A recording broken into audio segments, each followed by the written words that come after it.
खरोखर बापा हा विश्वास धरते आणि प्रभूजी वचनाद्वारे बोलते वेळेस लागणारी जी बुद्धी ज्ञान समज आहे बापा तू मला दिलेस असा विश्वास ठेवून विनंती येशूच्या नावात मागते म्हणून तुम्ही ऐका आमेन.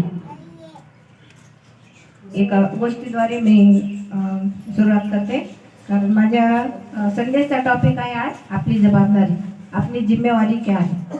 तो आज जो परमेश्वर ने हमारे लिए जिम्मेवारी दी है सचमुच बहुत और बहुत बढ़िया है.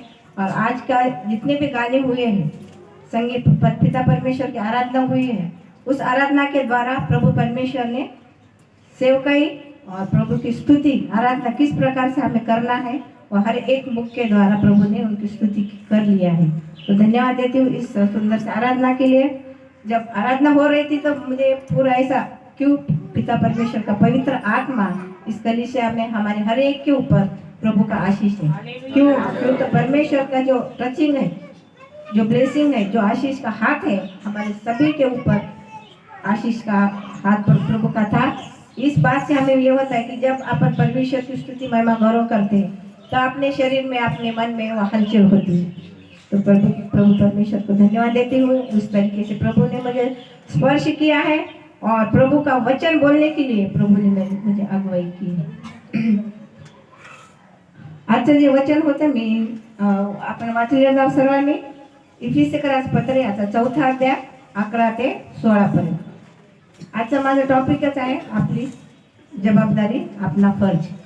तर हे जे आपण वचन वाचलेलं आहोत तर ते वचन वाचते वेळेस आपण एक लक्षात घेतलं असेल की हे वचन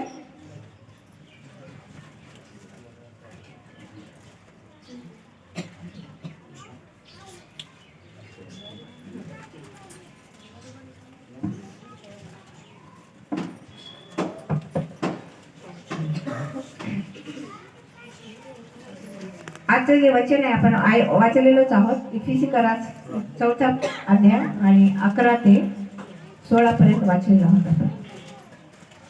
इथं सांगितलेलं आहे की प्रभू परमेश्वराची जी सेवकाई आहे जी सेवा आहे ते करण्यासाठी प्रभूने प्रत्येकाला निवडून घेतलेलं आहे. तर एक मी स्टोरी सांगते की असं आपल्या घरी पाळीव प्राणी असते तर श्रीमंत लोकांकडे पाळीव प्राणी फक्त एकच असते ते हातात घेऊन फिरते शोसाठी. पण आपल्यासारख्या मिडियम लोकांमध्ये काय काय असते आपल्याला माहीत आहे. मांजरं असते कुत्रे असते गाढवा घोडे जे म्हणजे पाळीव प्राणी आहेत ते आपल्या घरात असते. तर एका घरी असं 2 प्राणी असतात आणि एक माणूस असतो जे कपडे धुतात त्याला आपण धोबी परीट म्हणतो आपण. तर त्यांची या तिघांची दोस्ती असते. तर आपल्या धोबीचं काय काम असते की कपडे धुवायचं वाळू घालायचं ज्यांचं त्यांना कपडे धुवून टाकायचं. तो इस तरीके से उसके पास एक कुत्ता भी रहता है एक गधा भी रहता है. तो धोबी बिल्कुल बेफिक्र रहता है कि मेरे घर की रखवाली करने के लिए ये 2 प्राणी मेरे साथ हैं. इसलिए वह बेफिक्र होकर अपना अपना काम करता है. एक दिन क्या होता कि रात में एक चोर आता है उनके घर में. तो चोर आया तो मालिक को उठाने का काम किसका होता है कुत्ते का ही काम होता है. तो पहली बार तो जब चोरी होती है तो कुत्ता उठता है भौंकता भी है मालिक को उठाता है कि मालिक अपने घर में चोरी हो रही उठो उठो. लेकिन धोबी इतना वो थक जाता है दिन भर काम करके तो वो ऐसे सो जाता है. ये कुत्ता क्यों मेरी नींद खराब कर रहा है मुझे क्यों डिस्टर्ब कर रहा है.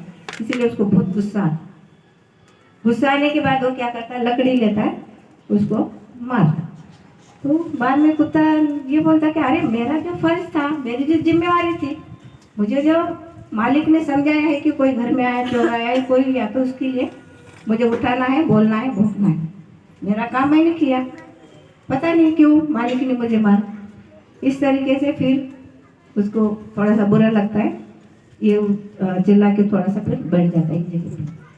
फिर सुबह उठ के देखता है कौन धोबी कपड़े देने के लिए देखते हैं तो क्या है वहाँ पे ये कपड़ा नहीं पूरा कपड़ा चोरी हो जाता.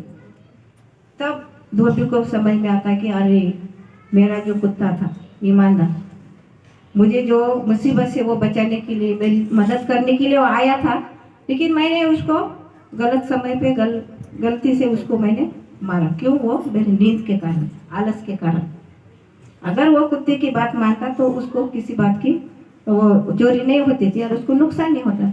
दूसरे जब लोग आते हैं कपड़े लेने के लिए तो उनके पास रहता है, तो उसे अपन समझ सकते कि अपन क्या क्या बातें कर सकते हैं धोबी के।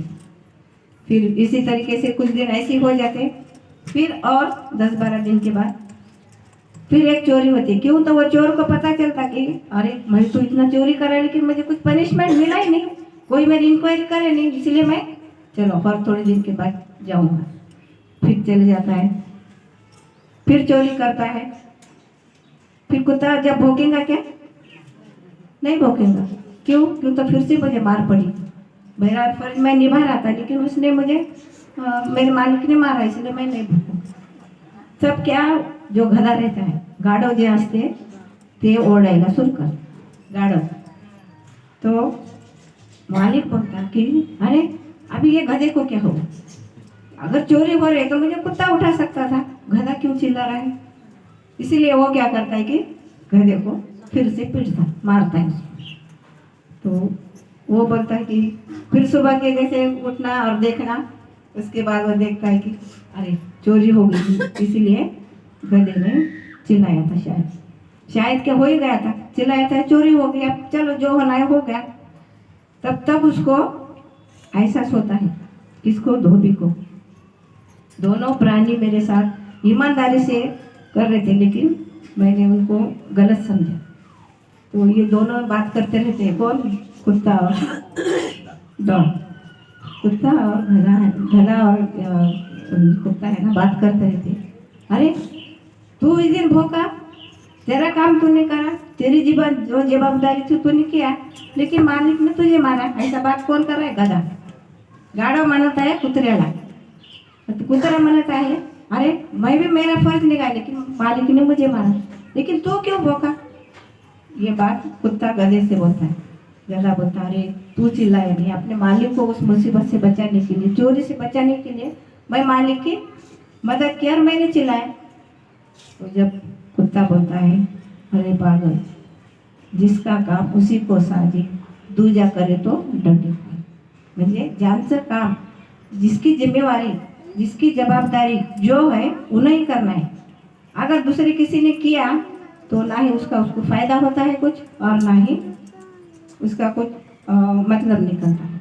इसीलिए प्रियो, आज परमेश्वर का जो वचन हमारे लिए आया है वो एक दास सेवक, प्रभु परमेश्वर का अगवा। तो उस अगवा के लिए, उस सेवकाई के लिए प्रभु परमेश्वर ने हमारे चर्च में से 4-5 तो थे ना, 5 बच्चों को परमेश्वर ने सेवकाई के लिए बुला लिया है।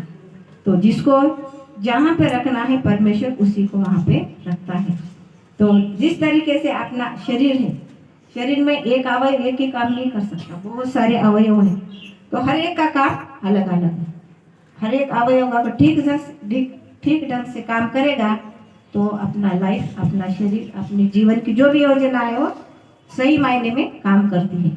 ना ही कान आँखों का काम कर सकता, ना ही आँख कानों का काम कर सकता। जो हाथ से हमें काम करना है हाथों से ही करना है।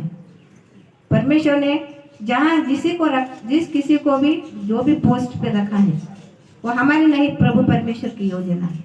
तो इस वचन के द्वारा जो परमेश्वर के सेवक हुए हैं, उन सेवकों के बारे में मैं आपको एक थोड़ा सा उनके बारे में बोलना चाहूँगी। क्योंकि हमारा बच्चा इतना फास्ट है बाइबल स्टडी में, अगर उसमें कुछ थोड़ा बहुत गलती हुई है तो मुझे क्षमा करना है। सबसे पहले प्रभु को क्षमा मांगूंगी। क्यों? तो जो वचन हमने आज निकाला है ये हमारी नहीं, प्रभु परमेश्वर की इच्छा थी। आज मैंने तो सोचा था कि आज WC संडे है और महिलाओं ने कुछ ना कुछ तो किया ही होगा, लेकिन मैंने फ़ोन करके ये पूछा नहीं कि तुम ड्रेस कोड कौन सा रखा है, साड़ी का ड्रेस कोड कौन सा। फिर भी मुझे पता नहीं था, लेकिन जो साड़ी मैंने निकाल कर रखी वो नहीं पहनी, ये गुलाबी पहनी। तो देखो आज ये गुलाबी थी, ये गुलाबी ड्रेस कोड रखा है बोल के सिस्टर ने बताया। तो ये प्रभु परमेश्वर की योजना होती है। तो जब हम यहाँ पे आ रहे थे, आते समय थोड़ा आगे चले गए LIC ऑफिस के पास, फिर फ़ोन करके सिस्टर को पूछा कि सिस्टर मैं रास्ता थोड़ा सा भूल गई ऐसा नहीं, तो उन्होंने बोला कि पीछे आ जा संभाजी चौक। वहाँ गए, वहाँ आने के बाद भी वो पहले जनरल स्टोर चालू था हम जब आए थे तब, आज बंद था। फिर थोड़ा और कंफ्यूज होगा, फिर फ़ोन लगाया मैंने। तो परमेश्वर की सेवकाई के लिए जब हम जाते हैं बहुत सारे ब्रेक आते हैं, कठिनाई समस्या आती है, कुछ ना कुछ होता है, तो हमें हार के या विस्मरण होके नाराज होके पीछे नहीं हटना है, आगे ही आगे चलते जाना है। तो ये सेवकाई करते समय प्रभु परमेश्वर के जितने भी 12 सेवक थे, प्रेषित थे, शिष्य थे, हर एक शिष्य को जब हम उनके मृत्यु के बारे में सोचते हैं तो बहुत भयानक है, लेकिन उनकी सेवकाई बहुत और बहुत सामर्थ्यवान है और आशीषमय है। परमेश्वर की जो सेवकाई दिल से करते हैं, मन से करते हैं, तो बहुत आशीषित करता है प्रभु परमेश्वर उनको। और जो प्रभु की बुलाहट हो हर एक के जीवन में आती है, तो उसे ग्रहण करना बहुत और बहुत जरूरी है। अन्ना का जो टैलेंट दिया परमेश्वर ने तबले के द्वारा बजाने के लिए, हाथों को और उनके कंठ को जो स्पर्श किया है, वो किसी और को नहीं आ सकता, नहीं कर सकते होंगे भी, लेकिन अन्ना की यहाँ बहुत जरूरत थी इस चर्च में। हम सिडको चर्च जाना है आना है ऐसा जब समझते थे, हम ऐसा सोचते थे वो बैठने के लिए जगह नहीं है, वहाँ पे कौन चर्च लेना है। 2 साल पहले इस चर्च